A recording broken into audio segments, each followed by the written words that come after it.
next guy made it to the semifinals in the Boston Comedy Festival this year, and he's the only guy I know to accidentally break his tail trying to get out of a bathtub. Please put your hands together for my best friend, Mr. Matthew Lumpkin, everybody.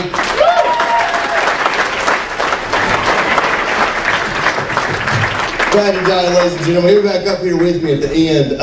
Guys, before I get started with my show, I have a quick little story to tell you. I don't have a joke about this yet. My dad called me up. He goes, when are you going to be back in town? I said, Sunday after next. He goes, hey, can you do us all a favor then? If you show up at your granddad's get-together, just do us a favor and stay away from your Aunt Jill.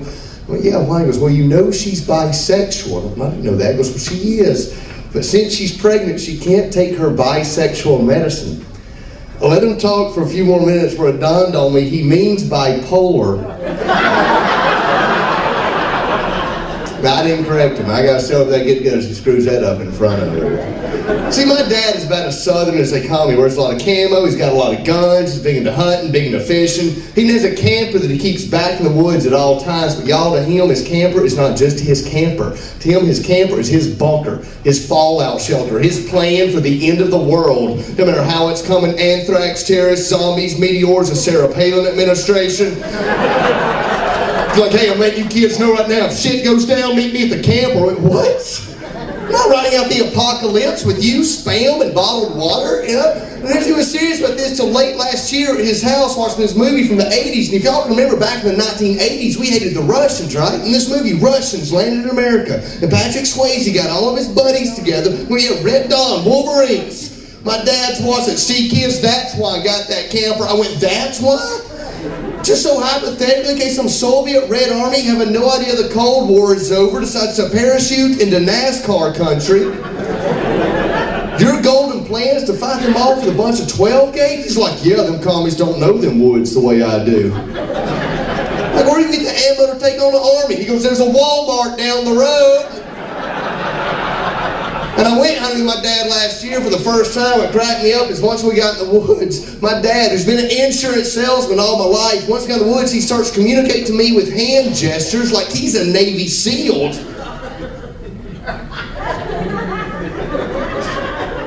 I ain't got a clue what the hell he just told me, old man. Is that Alabama Sign Language for a shit goes down, meet you at the camper? I am glad I went hunting, so one thing hunting with him I never got to see before. I got to see two possums having sex. I don't know if y'all have ever seen two possums getting it on, but I tell y'all right now, that's the grossest thing I ever watched for 22 minutes. So in 22 minutes, I could have sex 11 times in 22 minutes. 15 if somebody was with me. You know, that's my wife. I got down to the science. I ain't wasting no time. I love watching animals get it on too. I was raised in the South. If dogs are going at it in my front yard, I crack open a PBR, sit down a lawn chair, soak that in for a while. It's cheaper than cable. So I love that Discovery Channel. It's all it is, varmint porn. Watching the Discovery Channel, I now know why black widow spiders are called black widow spiders. Because after they mate, the female turns around, kills, and eats the male. I would be the gayest spider out there. I would be decorating other spiders' webs. I would be jerking other spiders off. I mean, like 8 at a time. Just being an arachnid pivot man to stay alive. Also watching the Discovery Channel, I found out this past year on Shark Week. Did y'all know humpback whales can communicate to their mates through thousands of miles up underwater? Y'all, I've been married for 7 years, and I tell you right now, that's why they beach themselves. Fellas, can you imagine driving to work and still hear your old lady back in the house just nag, nag, nag, nag, nag, nag, nag, nag, nag, nag, nag, nag, nag, nag, nag, nag, nag, nag, nag, screw it, take it to the shore, man.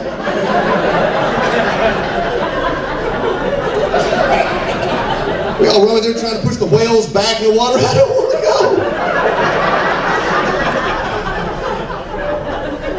Dad's paranoid. My mom's losing her mind. As a kid, she would not let me have a dog. Now she has 2 basset hounds. She loves them like family. I don't people that see dogs like members of family. She calls them my brother and my sister. But no, Mom, they're dogs. No, that's your brother, that's your sister. And when they're dogs, that's your brother, that's your sister. An hour later, I called her down. Mom, you got to check this out. My brother's humping my sister. Of course, she lives in Alabama, so she didn't get it.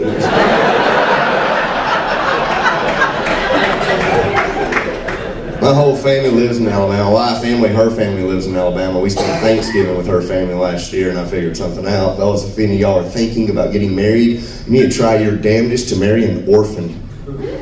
Because in-laws suck. And in-laws, her mom desk goes, Matt, I'm going to let you know right now, if my mom ever gets old and can't take care of herself, I am not going to put her in a nursing home. I'm like, sweetie, you be glad you married me. Because I ain't going to have no problem putting your mama in a home.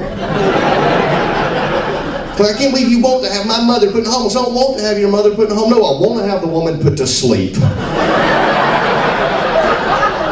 know, it's so much I can bribe a veterinarian to do. Grandparents live in Alabama, and my mama and papa live way on back in the middle of nowhere. Y'all have those out here, mamas and papas? What do you call grandparents in Wisconsin?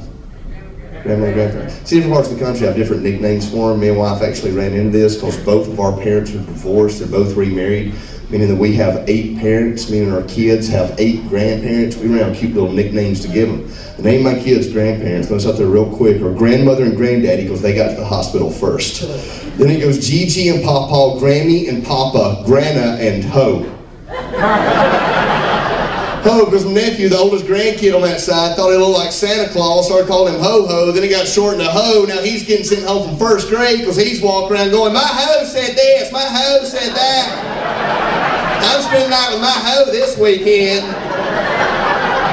Oh, while I'm talking about my nephew, me and I was watching him this year. Y'all, if y'all are ever babysitting a 6-year-old boy, you better pay close attention to him because little boys are curious. We were watching our nephew Leighton. He snuck off another room, started going through her purse, heard him scream because he had sprayed himself in the eye with her pepper spray. I around the corner and I started laughing, not because he had sprayed himself in the face with pepper spray, but because he had a tampon stuck out his nose. And my wife's like, what are you laughing for? Damn it, you did the same thing not 4 years ago. Guys ain't got a clue how the female body works, ladies. Y'all got a lot of junk going on down there. I was married for 2 years before I finally worked up the nerve to ask my wife a question I had wondered for over a decade. Sweetie, when you're on your period and you have to pee,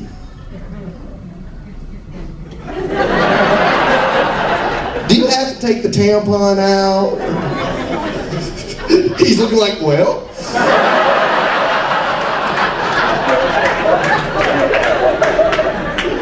She goes, you jackass, there are 2 holes. I'm like, I didn't know there were 2 holes up there. What am I going to ask about this? My dad don't know the difference between bisexual and bipolar. Congratulations, you have 2 holes there. So what? You got 2 holes there. Big deal. You got 2 holes. Wait a minute, have I been wasting one? But my grandparents, my mama and papa, they live way on out in the middle of nowhere in Alabama too. They didn't have any neighbors at all till this past summer. So people finally bought the land right across the road from them, cleared it out, and built a house. Their new neighbors believe that they have now moved so far away from the rest of society that they can be nudist. Practicing nudists. They moved in naked. Y'all, there are some things that I've gone my whole life never seen and been fine with. And one of those things is a naked 60-year-old couple unloading the washing machine with an appliance dolly. And God bless my granddad, because washing his hand with every bit of common sense just turned to me and went, you know, Matt, if that guy is a nudist, what does he need with that washing machine?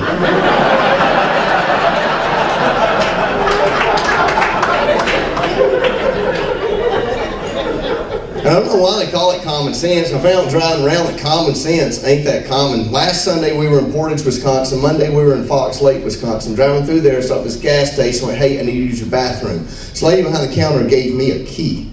She didn't give me just a key, she gave me a key tied to a hubcap. Is that something y'all do out here? Why? People steal the key. They do that so you don't steal the key. What if you want a hubcap? I'm sorry, I ain't met a person in Wisconsin yet that can't kick in a locked door, write their name in the snow. I've met thousands that ain't got 4 hubcaps. Hell, I don't have 4 hubcaps. I mean, I do now. Still has a key on it. Drove here tonight. Tings, tings, tings, tings, tings, tings, tings. It's like redneck spinners.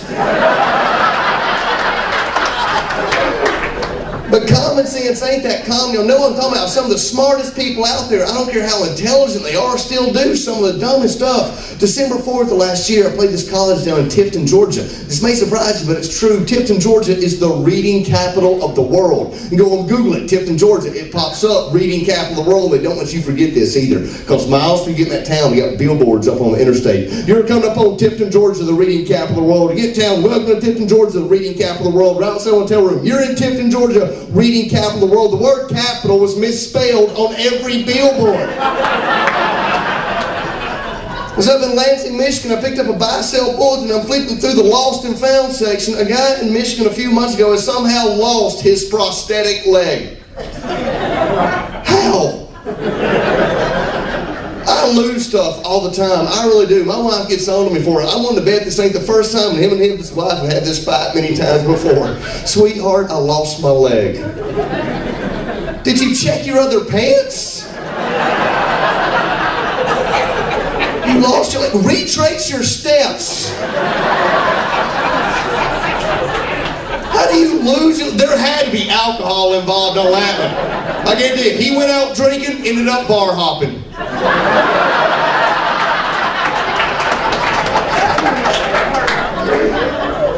And lawmakers ain't got no common sense. I see some strange laws out there on the books, man. Driving through Virginia, I saw this one. Speed limit is enforced by aircraft. I did not know what that meant until I hit 90 miles an hour and there's a knock on my sunroof. Out in Iowa, they have liquor stores set up inside their gas stations. Like you can buy liquor, the same spot you fill up your automobile. I'm like, how does that deter drunk driving? I don't know, but then I started thinking about it. If you're going to drink and drive in any state we got, make it Iowa.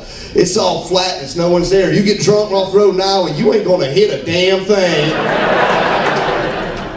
Have y'all been out there? It's like God just traded 5 acres, then copy and pasted. There's some corn. Control C, Control V, Control V, Control V, Control V. Midwest is done. High five, Jesus. Who's your daddy?